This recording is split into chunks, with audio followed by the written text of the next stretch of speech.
Hello students, now you have to start our chapter, that is what is democracy and why democracy. Okay, now we have completed our merits and demerits of democracy. Okay, अब हमें क्या रह गया इसका कि इसका broader meaning. Democracy हमने अभी पढ़ा in the reference of government only. ठीक है, तो क्या डेमोक्रेसी ओनली गवर्नमेंट के लिए ही है? नहीं, हमारी लाइफ के हर स्फेयर में डेमोक्रेसी है. ठीक है, either we are at home, in the school, in the institution, कहीं पर भी हम हैं, हर जगह हमारी लाइफ के हर पार्ट में डेमोक्रेसी एक इम्पोर्टेंट रोल प्ले करती है. ठीक है, तो डेमोक्रेसी केवल एक गवर्नमेंट तक कन्फाइंड नहीं है. ठीक है, democracy her sphere of life में है. जिस कंट्री में डेमोक्रेटिक गवर्नमेंट है उस कंट्री के अंदर हर जगह डेमोक्रेसी ही होगी, चाहे वो आपका स्कूल हो, आपका फैमिली हो, आपका इंस्टीट्यूशंस हो, ऑफिस हो. ठीक है, कहीं पर भी आप हो, हर जगह आपको डेमोक्रेटिक रोल ही प्ले करना होगा, या जो लोग आपके साथ मिल रहे हैं वो भी कैसे रहेंगे? डेमोक्रेटिक ही रहेंगे. तो आज हम पढ़ेंगे ब्रॉडर मीनिंग ऑफ डेमोक्रेसी. ठीक है, ब्रॉडर मीनिंग. ठीक है, अब डेमोक्रेसी का जो मीनिंग है वो और भी ज्यादा ब्रॉड हो गया है. Broader meaning of democracy. ठीक है, तो अब यहां पर डेमोक्रेसी हम देख रहे हैं एवरी स्फेयर ऑफ लाइफ में तो है ही, पर अगर हम गवर्नमेंट की भी बात करें तो गवर्नमेंट में भी डेमोक्रेसी बेसिकली दो तरह की है, दैट इज डायरेक्ट और इनडायरेक्ट. अब आप कहोगे हमने तो ऐसा कोई इतना बड़ा चैप्टर पढ़ लिया डेमोक्रेसी का, कहीं पर भी डायरेक्ट इनडायरेक्ट तो हमने पढ़ा ही नहीं है ना. तो डायरेक्ट जो डेमोक्रेसी है वो बेसिकली प्रैक्टिकली एप्लीकेबल नहीं हो पाती है. ठीक है, डायरेक्ट क्या मतलब हम सब मिलकर के कोई डिसीजन लें, यानी कंट्री में जो भी डिसीजन लेना है वो कंट्री की पूरी पॉपुलेशन एक साथ बैठ करके ले. Is it possible? और इंडिया जैसी कंट्री जिसकी पॉपुलेशन ही इतनी ज्यादा है, ठीक है, वर्ल्ड में we are second largest populated country, तो क्या इतनी सारी पॉपुलेशन को एक जगह बिठा करके कोई डिसीजन लिया जा सकता है? Practically it is impossible. पहली बात तो इतने सारे लोगों को हम एक जगह, इतनी बड़ी जगह भी चाहिए जहां इतने मिलियन पीपल बैठ सकें. सेकेंडली, हर व्यक्ति के पास वो पर्टिकुलर टाइम पर टाइम होना चाहिए. अगर टाइम दिया गया है कि भाई आपको सुबह 6 बजे आना है या दिन में 10 बजे पहुंचना है, 12 बजे आना है, तो जितना टाइम दिया गया है, मुझे तो ऑफिस जाना है उस समय, आपको स्कूल जाना है, पेरेंट्स को और दूसरे कमिटमेंट्स हैं, कैसे हम सब इकट्ठे होंगे? पहली बात तो हमारे पास एक ही समय में टाइम नहीं है. चलिए, गवर्नमेंट ने उस दिन हॉलीडे डिक्लेयर कर दिया कि भाई आज कोई काम पर नहीं जाएगा, everyone has to be present there. तो क्या जो प्रॉब्लम डिस्कस होनी है हम सबको उसकी प्रॉपर नॉलेज होती है? नहीं. क्यों नहीं होती? हमें इंटरेस्ट ही नहीं है. मुझे इंटरेस्ट मेरे सब्जेक्ट में है. अगर वहां पे राफेल से रिलेटेड कोई डिसीजन लिया जाना है, साइंटिफिक टेक्नोलॉजी क्या है क्या नहीं है, आई एम नॉट इंटरेस्टेड. ठीक है, वहीं दूसरी तरफ अगर कोई टैक्स से रिलेटेड डिसीजन लिया जाना है तो भी मेरा सब्जेक्ट नहीं है, मुझे उसमें भी इंटरेस्ट नहीं है. ठीक है, इसी तरीके से कुछ और डिसीजन लिया जाना है तो किसी और को इंटरेस्ट नहीं है उसमें जिसमें मुझे इंटरेस्ट है. तो हर एक की skill, interest are different from each other. तो इट इज नॉट पॉसिबल कि भाई सभी लोग एक साथ एक समय में बैठें और प्रॉब्लम को डिस्कस करें. ठीक है, तो डायरेक्ट डेमोक्रेसी प्रैक्टिकली पॉसिबल नहीं है. तो अब हम बात करते हैं इनडायरेक्ट डेमोक्रेसी की. अब इनडायरेक्ट डेमोक्रेसी क्या है? इनडायरेक्ट डेमोक्रेसी हम अपनी कंट्री में देख सकते हैं। कैसे? कंट्री में किसका रूल है? पीपल्स रूल, हमारा रूल है। कैसे हमारा रूल है? Because we are casting our vote, हमने अपना वोट डाला और हमारे वोट के थ्रू जो व्यक्ति चूज होकर के गवर्नमेंट में पहुंचा वो व्यक्ति क्या है? That person is our representative. वो अब पार्लियामेंट में हम लोगों को, यानी उसकी कॉन्स्टिट्यूएंसी के जितने भी लोग हैं उन सभी व्यक्तियों को रिप्रेजेंट करेगा। अंडरस्टूड? भाई आप में होता है ना क्लास मॉनिटर होता है आपका, तो अगर पूरी क्लास में से 4 बच्चे भी शैतानी कर रहे हैं तो क्लास मॉनिटर इज रिस्पॉन्सिबल, चाहे वो उसके दोस्त हो या ना हो। समझ में आ रही है बात? जो दोस्त हैं वो तो चुप हो जाएंगे कि भाई मॉनिटर हमारा दोस्त है तो डांट पड़ जाएगी, तो ठीक है हम शांत रहते हैं। लेकिन दूसरे बच्चे, वो तो मॉनिटर दोस्त नहीं है तो शांत रहेंगे क्या? लेकिन क्लास मॉनिटर पे क्या है? पूरी क्लास की रिस्पॉन्सिबिलिटी है। That person is representing the whole class. अब कोई बच्चा कुछ भी कर रहा हो, बेशक मॉनिटर की नॉलेज में ना हो, फिर भी वो रिस्पॉन्सिबल है। इसी तरीके से कॉन्स्टिट्यूएंसीज में होता है, ठीक है? पर्टिकुलरली पॉपुलेशन के हिसाब से पूरी एरियाज को डिवाइड कर दिया जाता है, ठीक है? कि भाई 10 लाख पर एक रिप्रेजेंटेटिव होगा, 10 lakh population, area wise representatives होते हैं। वो क्यों? वो बेसिकली पॉपुलेशन को रिप्रेजेंट कर रहे हैं, तो area according to population mark कर दिया जाता है कि भाई ये इतने इस एरिया के अंदर 10 लाख के आसपास पॉपुलेशन है, तो ये एक कॉन्स्टिट्यूएंसी हो गई, दूसरी में फिर 10 लाख।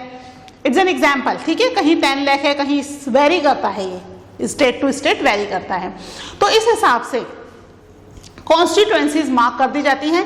अब उस कॉन्स्टिट्यूएंसी में सारे 10 लाख व्यक्ति एक ही रिप्रेजेंटेटिव को वोट देंगे क्या?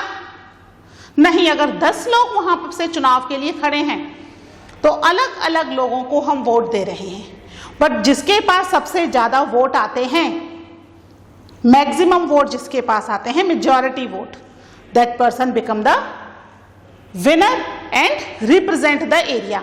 अब वो चाहे किसी व्यक्ति ने उसे वोट दिया है या नहीं दिया है, वो रिप्रेजेंटेटिव उन सभी व्यक्तियों को रिप्रेजेंट करेगा जो उस एरिया में रहते हैं। समझ में आया? तो एकदम बेसिकली सबसे common form of democratic government है। डेमोक्रेटिक गवर्नमेंट हमने क्या पढ़ लिए? 2 टाइप्स, डायरेक्ट, इनडायरेक्ट, ठीक है? इनडायरेक्ट को हम क्या बोल रहे हैं? रिप्रेजेंटेटिव भी बोल रहे हैं, ठीक है? हम इसको देख लेते हैं क्या है। The most common form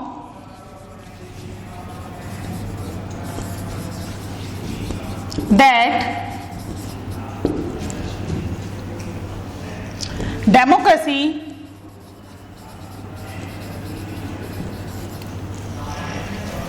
takes in our time, ठीक है? हो सकता है पहले इनडायरेक्ट डेमोक्रेसी हो,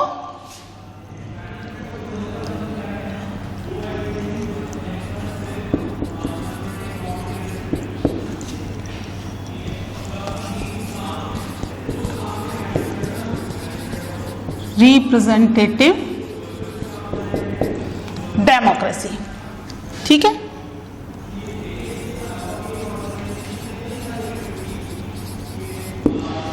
ठीक है? The most common form that democracy takes in our time, हो सकता है हमारे समय से पहले वाले समय में जब पॉपुलेशन कम रही हो सकता है तब डायरेक्ट डेमोक्रेसी हो, पर अभी क्या है?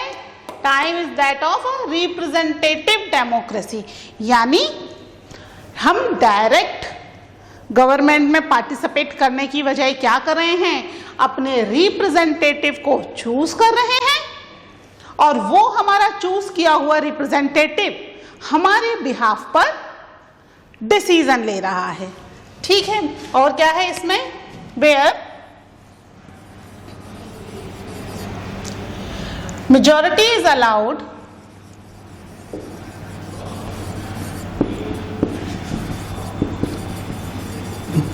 to take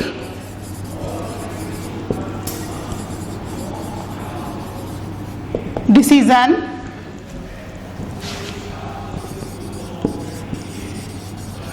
on behalf of all the people। ठीक है, जहां पर क्या कर रही है, मेजॉरिटी अलाउ कर रही है कि वो हम सभी व्यक्तियों के बिहाफ पर डिसीजन ले। दैट चूजन रिप्रेजेंटेटिव, जिस रिप्रेजेंटेटिव को हमने चूज किया है वो हमारा चूज किया गया रिप्रेजेंटेटिव क्या करेगा, अब हम सबके बिहाफ पर जो भी डिसीजन लेना है वो डिसीजन वो व्यक्ति लेगा। क्यों लेगा? क्योंकि मेजॉरिटी पॉपुलेशन ने उस पर अपना विश्वास दिखाया है कि we have faith on that person, कि ये पर्सन हमारे लिए सही है। तो उन सभी व्यक्तियों की तरफ से वो पर्टिकुलर व्यक्ति डिसीजन लेने के लिए अलाउ है। अंडरस्टूड? तो that is a representative democracy. ठीक है, नेक्स्ट है हमारी डायरेक्ट डेमोक्रेसी। डायरेक्ट डेमोक्रेसी क्या है? Direct democracy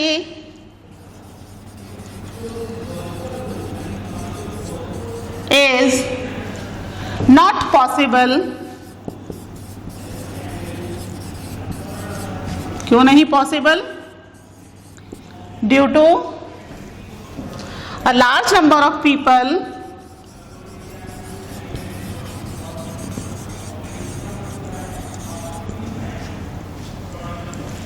are impossible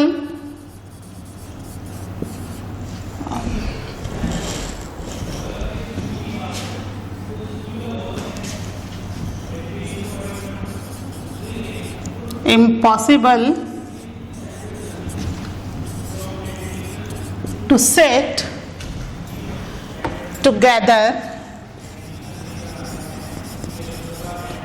physically। ठीक है, एक साथ नहीं बैठ सकते। एंड टेक अ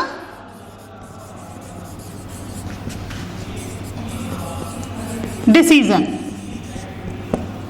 ठीक है, क्यों है इट इज इम्पॉसिबल?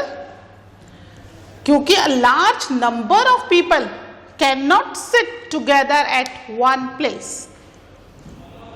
जितनी मिलियन पॉपुलेशन है, 130 मिलियन पॉपुलेशन, क्या एक जगह बैठाई जा सकती है? ठीक है, चलिए मान लेते हैं, बच्चे भी हटा देते हैं इसमें से।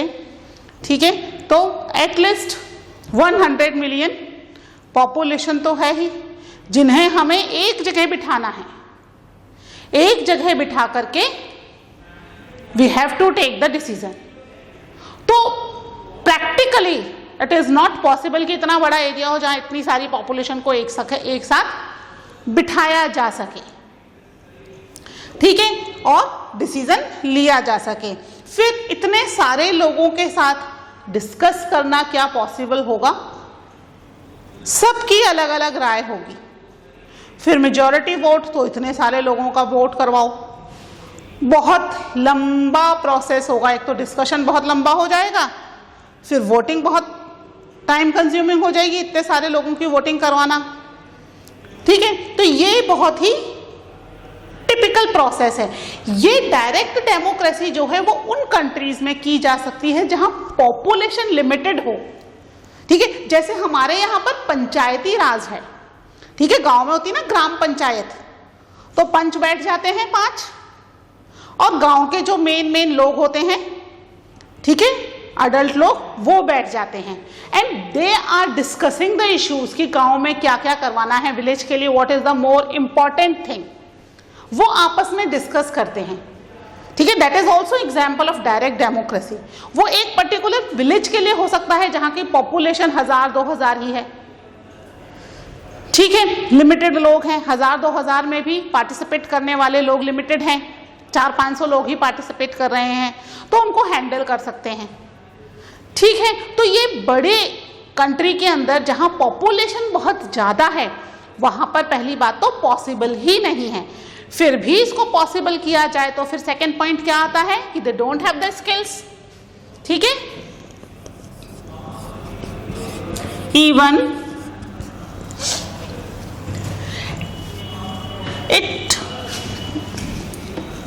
if they could,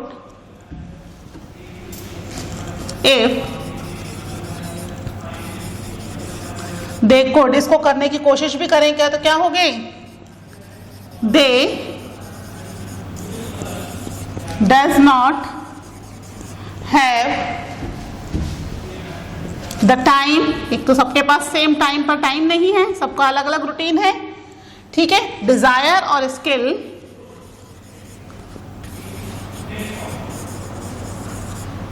ठीक है, डिजायर नहीं है, किसी की स्किल नहीं है टू टेक पार्ट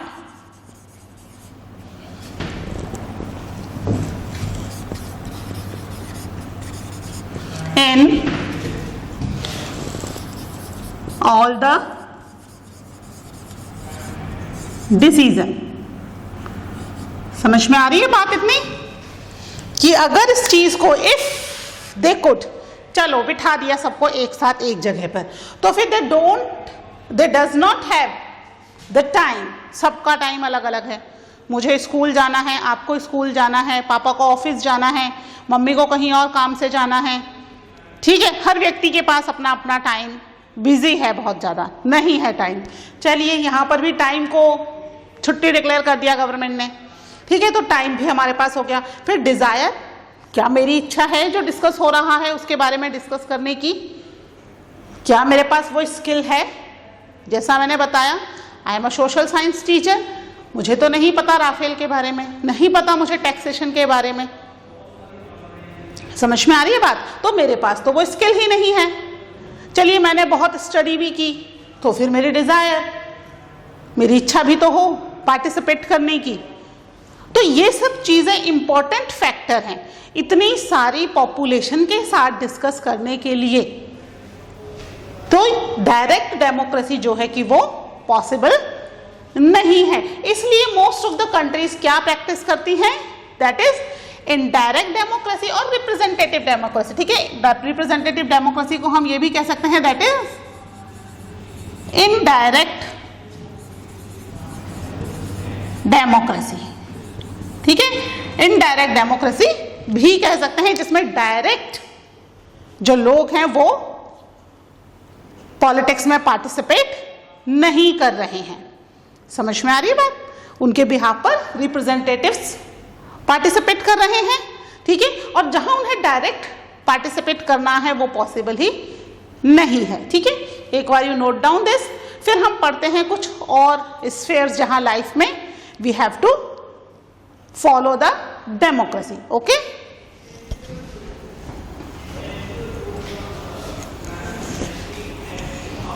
ठीक है, इसको मैं रब कर रही हूं, आप वीडियो को पॉज करके नोट कर लिया कीजिए बच्चे। जब तक आप नोट डाउन नहीं करोगे चीजें रिकॉल करने में बहुत दिक्कत होगी। बार बार थोड़ी वीडियो देखोगे, लेकिन आपके पास लिखा हुआ होगा, then you can recall it easily. ठीक है, तो आप नोट जरूर करो, शुरू से लेकर पूरा चैप्टर एक जगह ही नोट करते जाओ। ठीक है, चलिए अब हम देखते हैं कि ये तो हुआ गवर्नमेंट के रेफरेंस में, जबकि कंट्री के अंदर हमें कोई भी डिसीजन लेना है या कुछ डिस्कस करना है। ठीक है, तो मैंने आपको बताया है कि यहाँ पर हम क्या पढ़ रहे हैं, गवर्नमेंट का, इसका डेमोक्रेसी का ब्रॉडर मीनिंग मीन्स डेमोक्रेसी जो है it is applicable in every sphere of life, हर जगह है। अब हम अपने घर की बात करते हैं, अपने घर की, ठीक है, आपके घर की या मेरे घर की।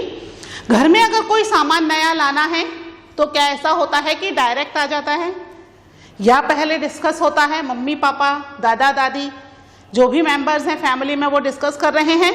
अगर आपके लिए कुछ लाना है तो क्या आपसे नहीं पूछा जाता? मान लीजिए आपका बर्थडे है और आपके लिए ड्रेस लानी है, तो क्या ऐसा होता है कि मम्मी पापा ले आए कि बेटा यही है कपड़े, ये पहनो बर्थडे में? होता है ऐसा? नहीं, बड़ा आपको प्यार से पैम्पर किया जाता है, बाजार ले जाया जाता है और आपसे चूज करवाया जाता है, बेटा चूज करो क्या लेना है आपको ड्रेस, है ना? क्यों ऐसा हो रहा है?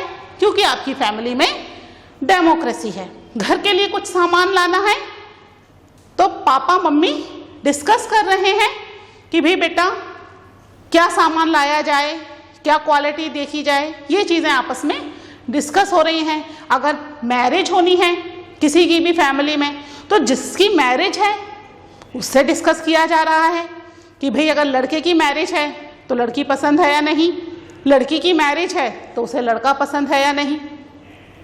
या ऐसा हो रहा है कि डायरेक्ट भाई हो गई फिक्स मैरिज, शादी कर लो, कोई पता नहीं, आपको कोई लेना देना नहीं है किस लड़के से या किस लड़की से आपकी शादी हो रही है। ऐसा होता है? नहीं होता है ना। क्यों नहीं होता? Because we have democracy in our family also. ठीक है, स्कूल में भी ऐसा होता है कि स्कूल में कि मैडम ने पढ़ा दिया, नो क्वेश्चन, आप कोई क्वेश्चन रेज नहीं कर सकते, होता है? नहीं, उल्टा मैम आपको पूछ रही है, बच्चे बोलो ये जो पढ़ाया है इसमें कुछ डाउट है क्या, जो नहीं समझ में आया रेज द क्वेश्चंस, पूछती हैं। क्योंकि आपकी क्लास में, आपके स्कूल में डेमोक्रेसी है, इसलिए आपसे पूछा जा रहा है। अगर डेमोक्रेसी नहीं होती तो क्या होता? ये जो पढ़ा दिया दैट इज फाइनल, रट्टे मार लो, एग्जाम दे लो, बात खत्म। है क्या ऐसा? नहीं है। स्कूल में डेमोक्रेसी है। आप कोचिंग आते हो तो कोचिंग में ऐसा कुछ है? आपको क्लास में बार बार पैम्पर करा जाता है, पूछा जाता है, ठीक है, जो चीजें नहीं समझ में आती वापस डिस्कस की जाती हैं, डाउट क्लासेस लगाई जाती हैं। क्यों ऐसा कर रहे हैं भाई? जो पढ़ा दिया रट्टे मारो, एग्जाम दो, खत्म करो काम। नहीं हो रहा ऐसा? क्यों नहीं हो रहा? डेमोक्रेसी है, क्योंकि कोचिंग में भी डेमोक्रेसी है, घर में भी डेमोक्रेसी है, स्कूल में भी डेमोक्रेसी है। यानी हमारी लाइफ के हर स्फेयर में डेमोक्रेसी है। जहां पर भी हमें रिस्पेक्ट दी जा रही है, हमसे सजेशन लिया जा रहा है, वो सब चीजें किसमें इंक्लूड हो गई? डेमोक्रेसी के अंदर। ठीक है, तो ये 2 पॉइंट और इसके लिख लीजिए। Democracy is a principal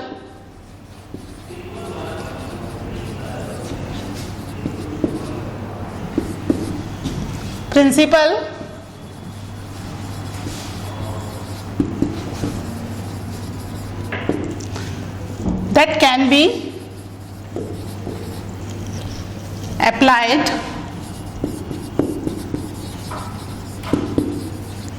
in any sphere of life। समझ में आ गई अब तो बात कि क्यों डेमोक्रेसी हमारी लाइफ के हर स्फेयर में अप्लाई हो रही है। ठीक है, इसके अलावा डेमोक्रेसी इज अप्लाइड, कहां कहां अप्लाई हो रही है डेमोक्रेसी?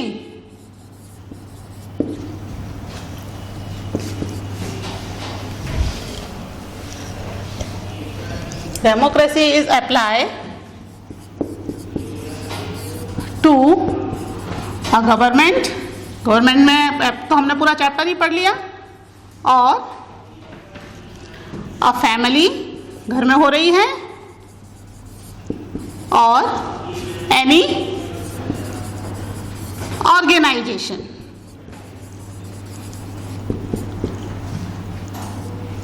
ठीक है, समझ में आ गई अब बात कि डेमोक्रेसी केवल गवर्नमेंट का ही पार्ट नहीं है, हमारी फैमिली, हमारे ऑर्गेनाइजेशन, इन सब का भी एक बहुत ही इंपॉर्टेंट पार्ट है।